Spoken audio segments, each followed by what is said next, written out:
pertama sampai poin kelima tidak ada perbedaan pendapat baik dari nas Quran maupun nanti nas hadis dengan jumhur ulama. Ya, jelas. Berak, gaits ya, ke WC, berak, kencing, bentuk, kurang, bau, kemudian tidur yang terlentang, bersandar. Walaupun nanti ada pembagian di mazhab Syafi'i lalu sudah kita bahas yang keluar air liur atau tidak, yang goyang kepalanya atau tidak, lalu sudah kita bahas. Jadi pada malam hari ini kata para ulama bahwa makanan yang dimasak itu tidak membatalkan wudu. Ya, ini sepakat. Baik mazhab mulai dari mazhab Abu Hanifah, mazhab Imam Malik, Syafi'i dan mazhab Hambali sepakat bahwa memakan makanan yang dimasak itu tidak membatalkan wudu. Itu kesimpulannya begitulah kira-kira ya.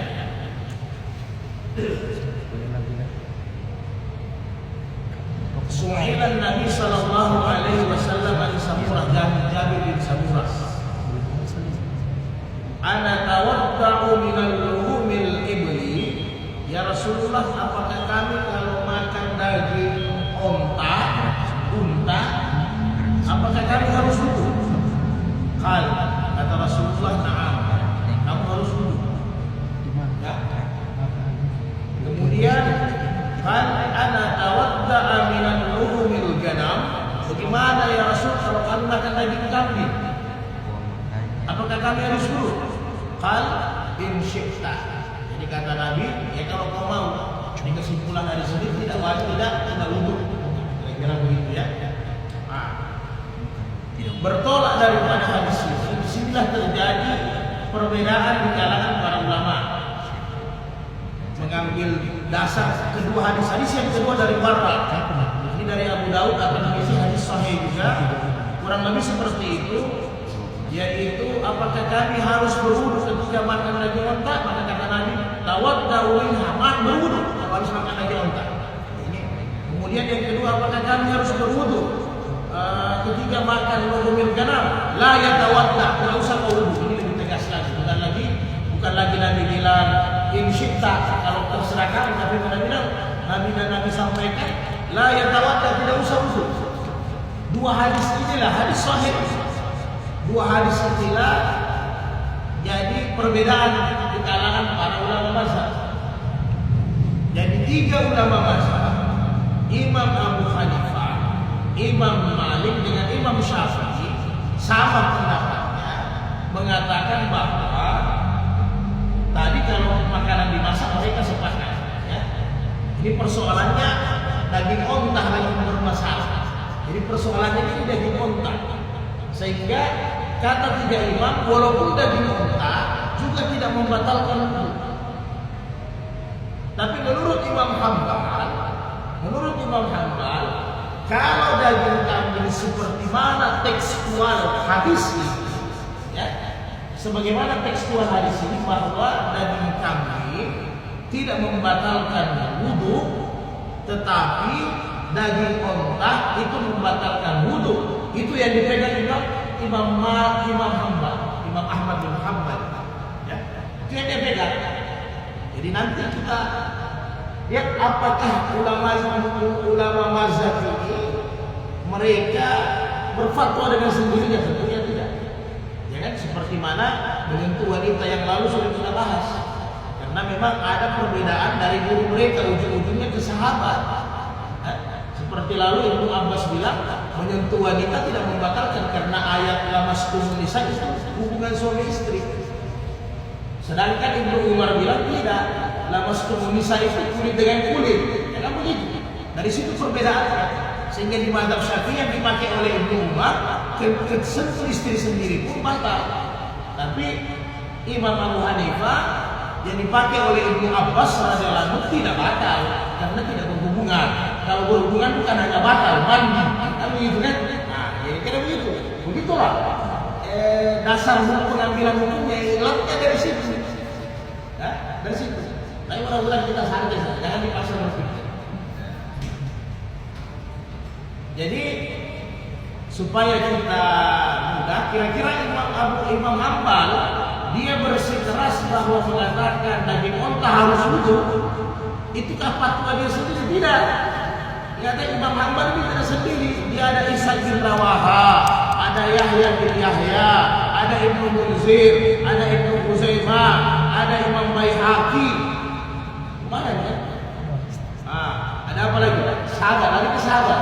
Ini mereka ini ulama hadis ini sampai Imam Mazhab, Imam Hambal. Kenapa berpendapat demikian? Mereka ambil hadis pendapat dari Zaid bin Sabit radhiyallahu anhu, dari Abu Hurairah radhiyallahu anhu, dari Ibnu Umar radhiyallahu anhu, dari Aisyah istri Nabi radhiyallahu anha ajma'in.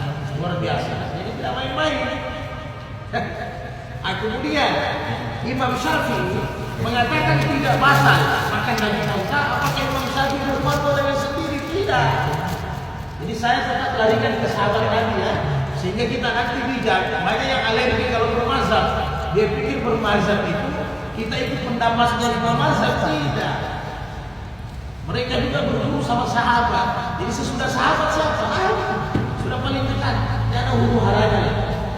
Nah ini Imam Syafi'i dia berpendapat begitu. Kenapa? Karena dia ikut pendapatnya Abu Bakar Siddiq, ikut pendapatnya Umar bin Khattab, ikut pendapatnya Utsman bin Affan, ikut pendapatnya Ali bin Abi Thalib, ikut pendapatnya Ibnu Mas'ud, ikut pendapatnya Ibnu Abbas, Abu Darda, dan Abi bin Ka'ab, dan semua sahabat radhiyallahu anhum. Jadi kalau kita lihat, kok bisa terbelah begitu sahabat? Bisa terbelah. Kenapa? Yang membatalkan dulu ujung-ujungnya Aisyah istri Nabi, ya kan? Yang tidak membatalkan dulu justru bapaknya Aisyah, Abu Bakar, ujung-ujungnya Ibnu Abbas, satu kalinya lagi. Ya, harusnya secara keilmuan, ya minimal Abu Bakar dengan Aisyah harus sependapat. Kalau kita memaksakan, karena bapak dengan anak, ya kan? Aisyah salah satu ahli tafsir di zaman Nabi sekaligus ahli fikih di zaman Nabi, karena dia langsung belajar sama Nabi. Begitu juga Ibnu Abbas, tapi bisa. Zaid bin Sabit tidak sembarangan. Zaid bin Sabit siapa? Sekretaris Nabi yang menulis segala-galanya, termasuk Quran di kulit-kulit kayu. Karena belum semua orang bisa hafal Quran waktu itu, di batu-batu. Jadi semua ini kaliber bisa berbeda pendapat. Ya. Jadi menurut Imam Hambal dengan hadis tekstual ini makan daging unta itu harus dulu. Nah, nanti setelah ada penyelidikan, Imam Syafi'i, Imam Nawawi sendiri kenapa pendapat Imam Hambal demikian? Karena ternyata ini daging unta beda dengan daging kambing. Ya, daging unta itu agak bau. Kalau yang makan daging unta itu keringatnya juga bau. Ya. Jadi agak bau. Kemudian lemaknya, minyaknya juga agak bau dibandingkan daging kambing. Inilah alasannya. Daripada Imam Syafi'i, ini juga alasannya Abu Bakar, Imam Syafi'i. Atau alasannya Imam Ahmad bin Hanbal sampai Aisyah. Kenapa harus mengukur kembali? Karena memang hawanya daging unta, dan itu terbukti sekarang secara modern hari ini. Setiap orang umrah dengan haji harus disuntik meningitis. Itu kan virus unta. Yang vaksin itu virus unta. Makanya tidak dianjurkan kalau kita pergi umrah dengan haji, tidak dianjurkan terlalu, ya kalau mau cuci silahkan, tapi jangan terlalu banyak daging unta karena tidak mampu adaptasi dari kita. Jadi itu alasannya Imam Hambal, karena dia lebih berlemak. Walaupun nanti ada hadis dari Ibnu Abbas bahwa Nabi pernah makan daging kambing, daging unta, Nabi langsung masuk sembahyang. Nabi tidak wudu lagi, hadis sahih juga. Ya, hadis sahih juga. Kira-kira begitu ya. Waalaikumsalam, marhaban. Allah masalah.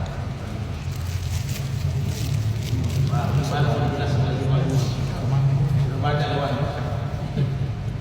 Jadi itulah dasar dari pendapat mazhab tentang makanan yang dimasak itu sepakat. Jadi makanan yang dimasak sepakat, tidak ada perbedaan pendapat. Yang tidak sepakat adalah daging unta. Itu yang tidak sepakat. Jadi Imam Hambal juga sepakat kalau habis makan daging kambing, makan sayur yang dimasak, semua makanan yang tersentuh oleh api, Imam Hambal juga bilang bahwa tidak usah wudhu, tidak membatalkan wudhu.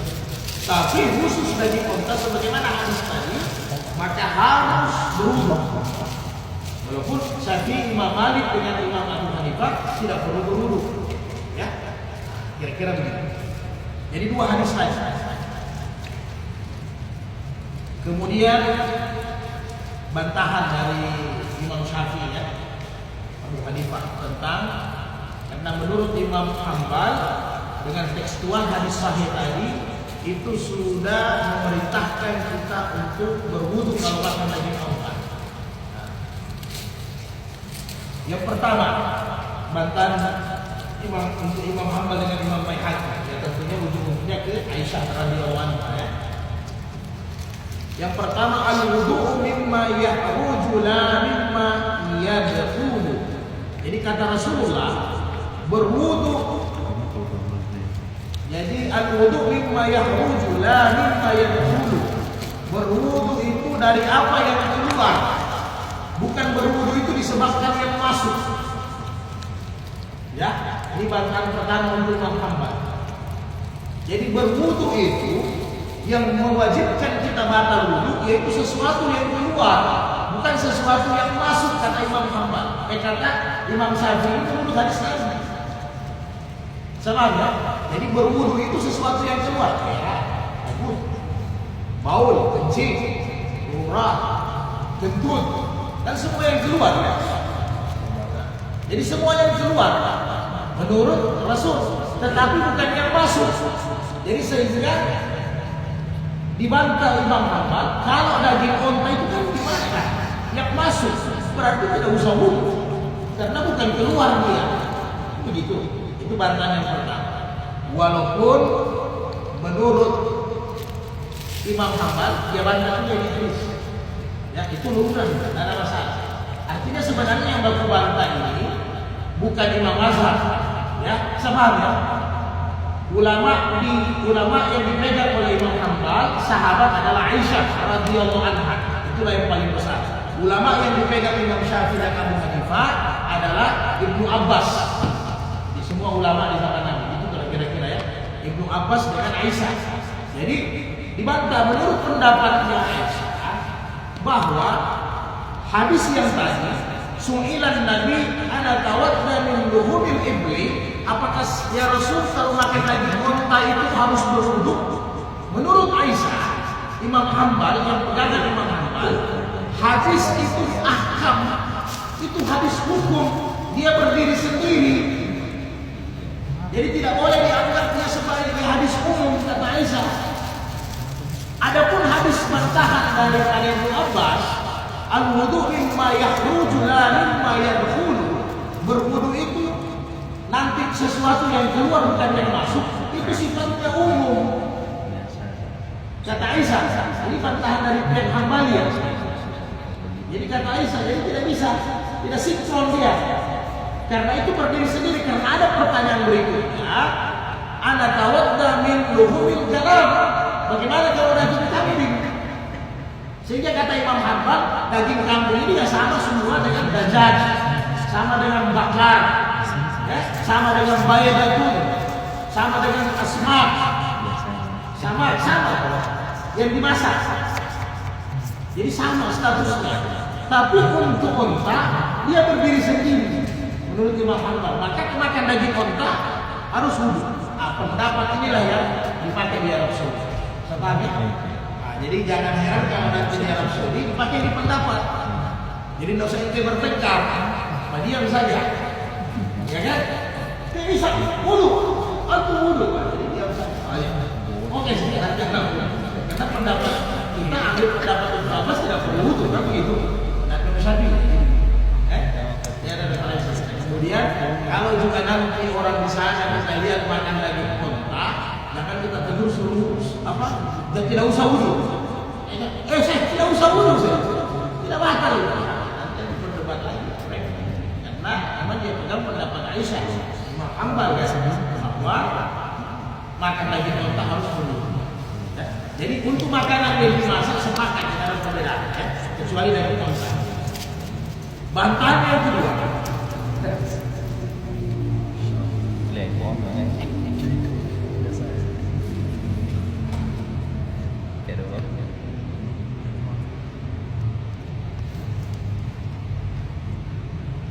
jadi kata-kata Nabi menurut Imam Syafi'i, menurut Ibnu Abbas, bahwa ada tawadda'a, kalian berwudulah, ya. Berwudulah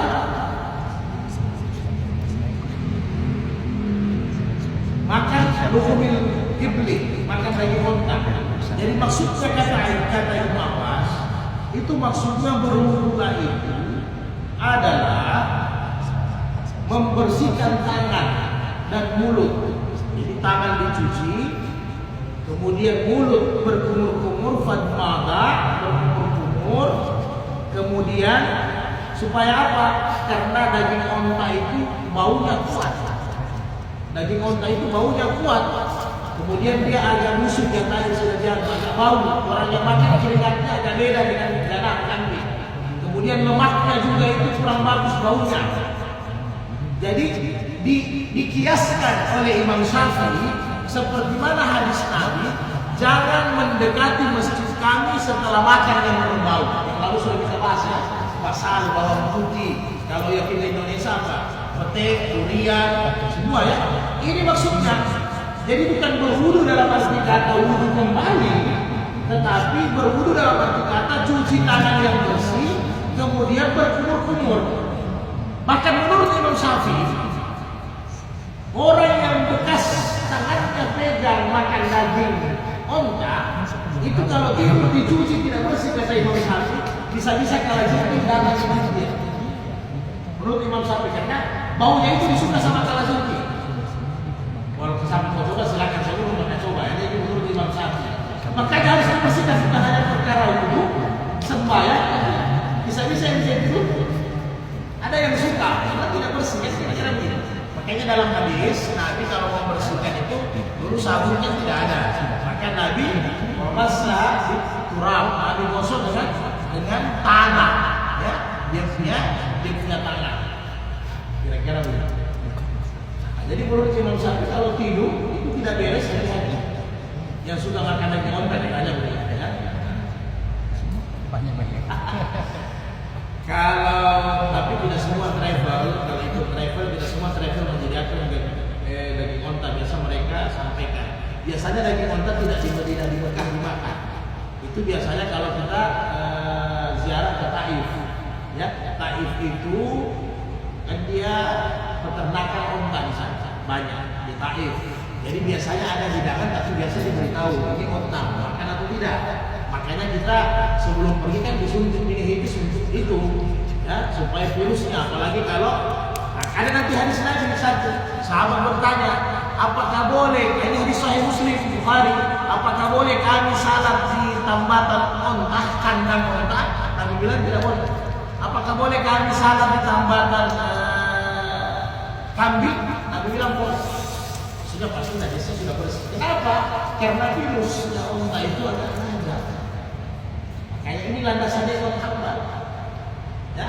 Nah, tapi menurut Imam Syafi'i walaupun nanti tangannya bisa ditinggal kalajengking atau lipat, tapi tidak mengharuskan kita wudu. Ya, hanya membersihkan. Jadi maksudnya Ibnu Abbas dibersihkan, dicuci supaya bersih. Yang ketiga, asbabul khuruj dari hadis ini. Ya, walaupun Imam Hanbal mengatakan asbabul khurujnya ini tidak sahih, dhaif, ya, tidak sahih. Tapi menurut Ibnu Abbas, menurut Imam Syafi'i, ini hadisnya sahih.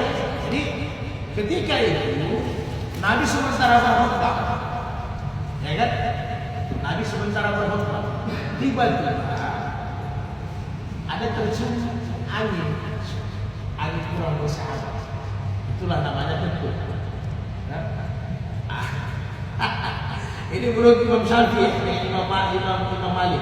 Jadi ketika itu sementara dalam majelis ada yang kentut, buktinya ada angin, bau, busuk. Ya jelas namanya kentut pasti bau.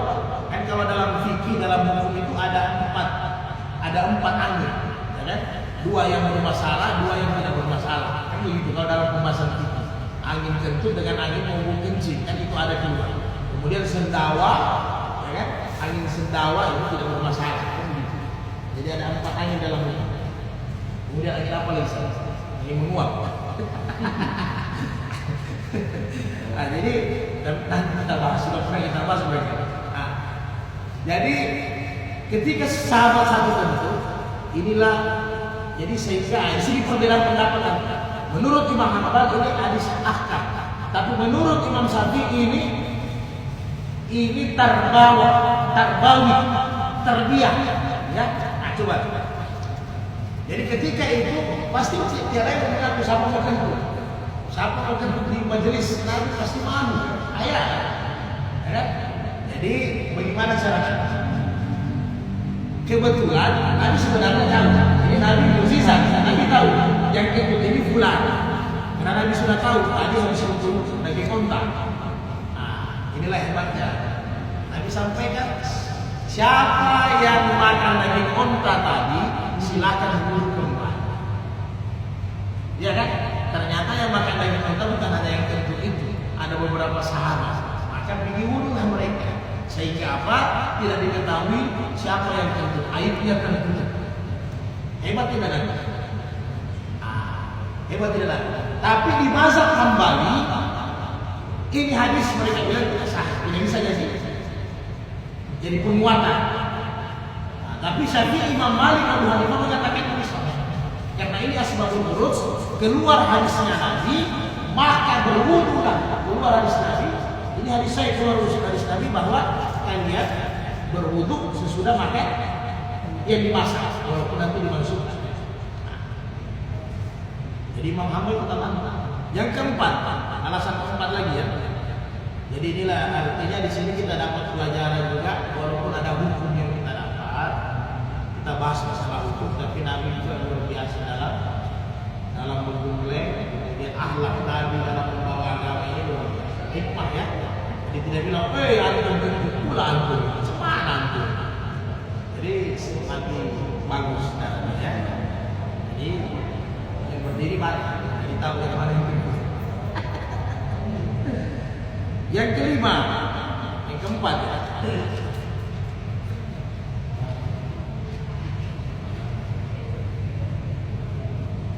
Imam Syafi'i bilang yang berpendapat wudu tidak batal makan daging unta. Imam Syafi'i bilang Abu Bakar Siddiq, Umar Al-Faruq, Utsman bin Affan, Ali karramallahu wajhahu. Empat sahabat besar menurut Imam Syafi'i. Kenapa tidak diikuti? Ya kan?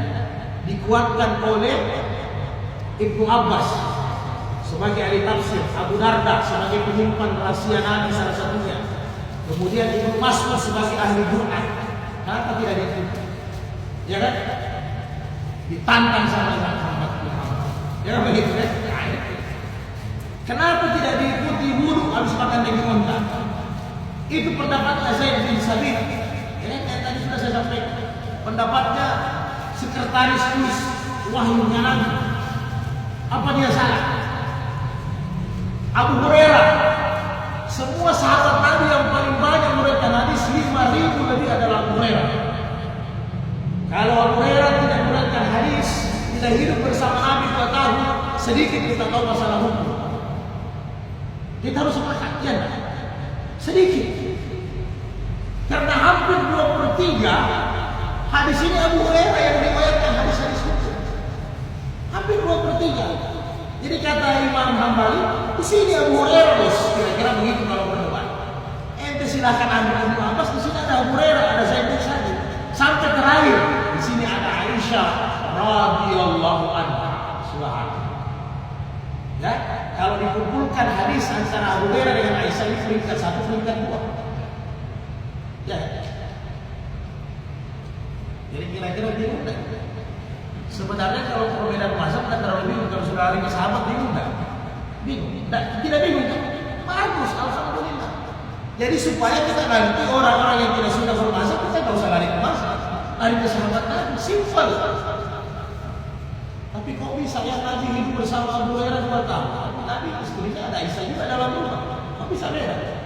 Ibnu Abbas dari kecil sama Nabi juga, bersama Ali bin Abi Thalib. Tapi itu luar biasa, hasanah yang Allah. Jadi sampai kapanpun kita mau menemukan otak dan persepsi yang sama, tidak akan mungkin. Setuju itu? Karena ini sudah terbukti sana. Orang yang bersama Nabi. Itu dosa kita. Karena selalu kita bilang, oh ini pendapat Syafi'i, bukan. Ini sahabat yang diperdebatkan oleh Imam Mazhab masing-masing punya. Walaupun nanti satu sisi Hambali pada saat ini pakai Aisyah, bisa jadi dalam perkara lain seperti yang lalu menyentuh wanita, dia tidak pakai Aisyah. Jadi berbeda pendapat itu.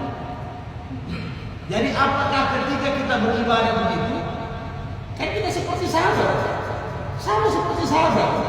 Aisyah satu sisi bersependapat dengan Ibnu Abbas dalam hal yang baik, tapi satu sisi tidak sependapat.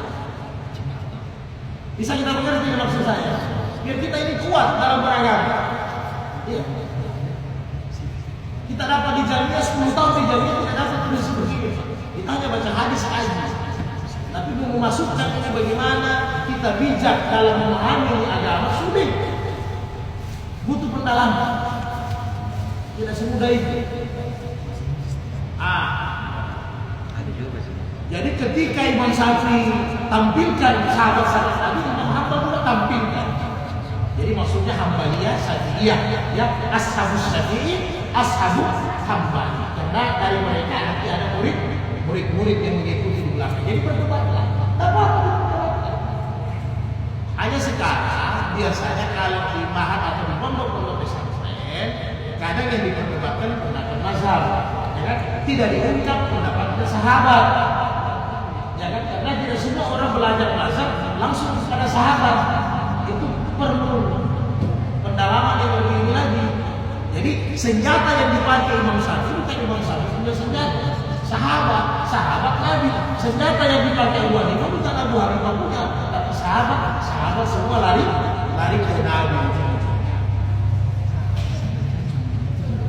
Kemudian menurut Imam Syafi'i lagi terakhir bahwa hadis tentang unta itu sudah dimansukkan.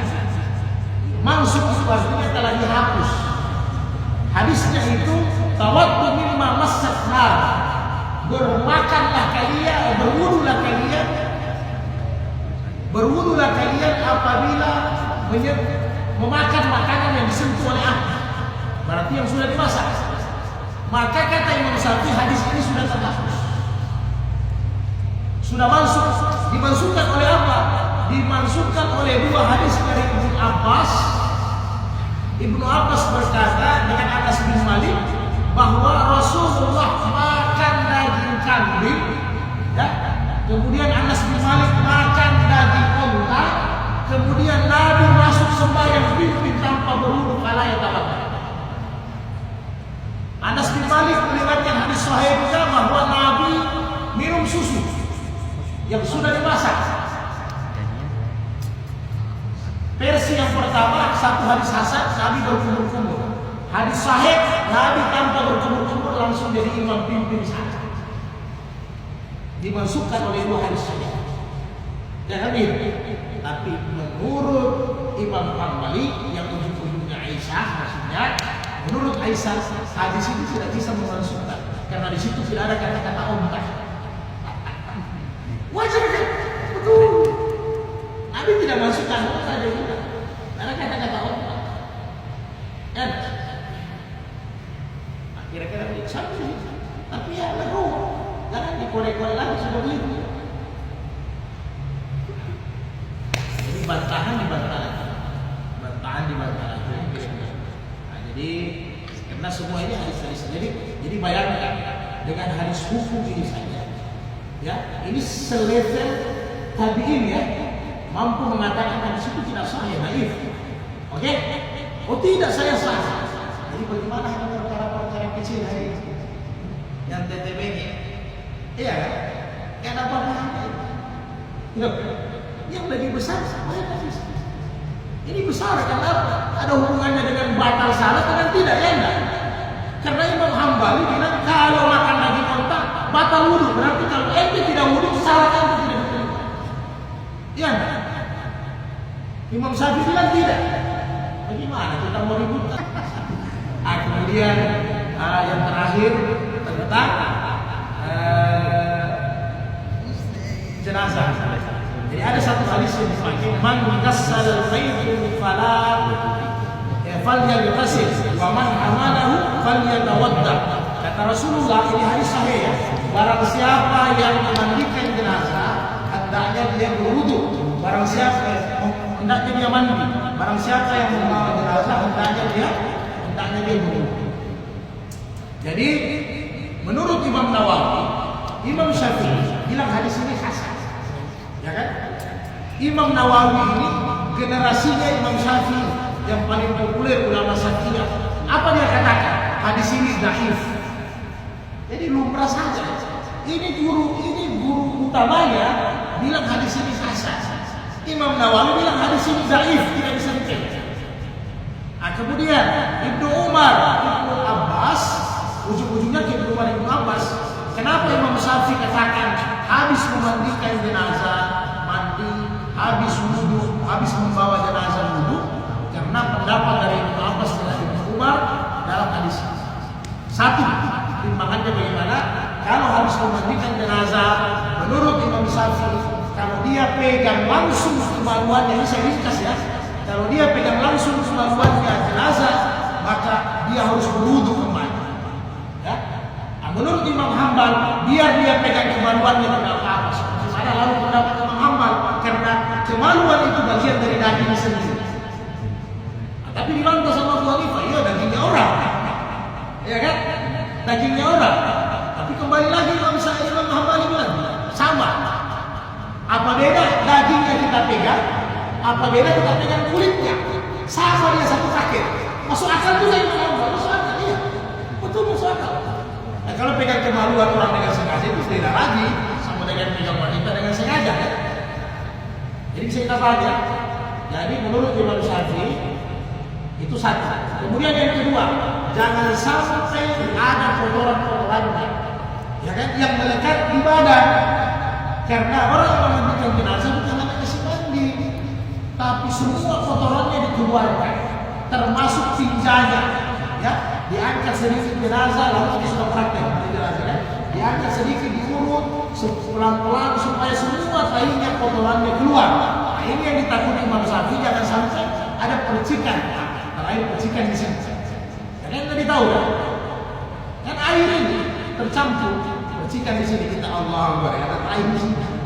Nah, kira-kira begitu. Jadi menurut Imam Syafi'i paling bagus mandi atau wudu. Paling bagus. Jadi perbedaannya di sini saja. Kalau jadi Imam Syafi'i tidak batal kecuali memegang kemaluannya ya. Jadi sepakat sebenarnya, tapi kecuali Imam Syafi'i memegang kemaluan. Karena kalau sudah kita pegang kemaluan itu sudah lain. Karena menurut Imam Syafi'i lalu kan menurut pendapat sahabat bahwa memegang kemaluan kecuali ya, nanti ada pendapat Imam Malik kalau belakang ini tidak apa-apa, berarti tidak sengaja. Tapi kalau Imam Syafi'i mau sengaja atau tidak apa-apa. Karena Imam Malik bilang kalau sahabat atau tidak, Imam Syafi'i bilang mau sawat atau tidak. Nah, menurut Imam Hambal mau sawat atau tidak batal. Terbalik lagi Imam Hambal. Jadi Imam Hambal terbalik ke Imam Syafi'i. Mau sawat pegang atau tidak tetap tidak batal. Hanya kalau yang sawat itu berdosa. Kan begitu. Ya kan? Tapi Imam Syafi'i mau belakang, mau tidak, mau sawat, kalau sudah menyentuh kemaluan harus wudu kembali. Lalu kira-kira berbeda. Jadi alhamdulillah ya, nawaqidul wudu ini selesai, hal-hal yang membatalkan wudu dan perkara-perkara yang diiktilafkan oleh para sahabat. Tidak usah bilang kita ulama ya, perbedaan dari para sahabat juga tentang hal batal wudu tadi. Ketawa, yang permasalahan ketawa berbahak-bahak, menyentuh kemaluan, kemudian sesudah memandikan jenazah, kemudian makanan yang dimasak, itu yang perbedaan perkara ya. Kalau yang lain-lain itu sepakat, kencing, sentuh, berak itu tidak ada perbedaan.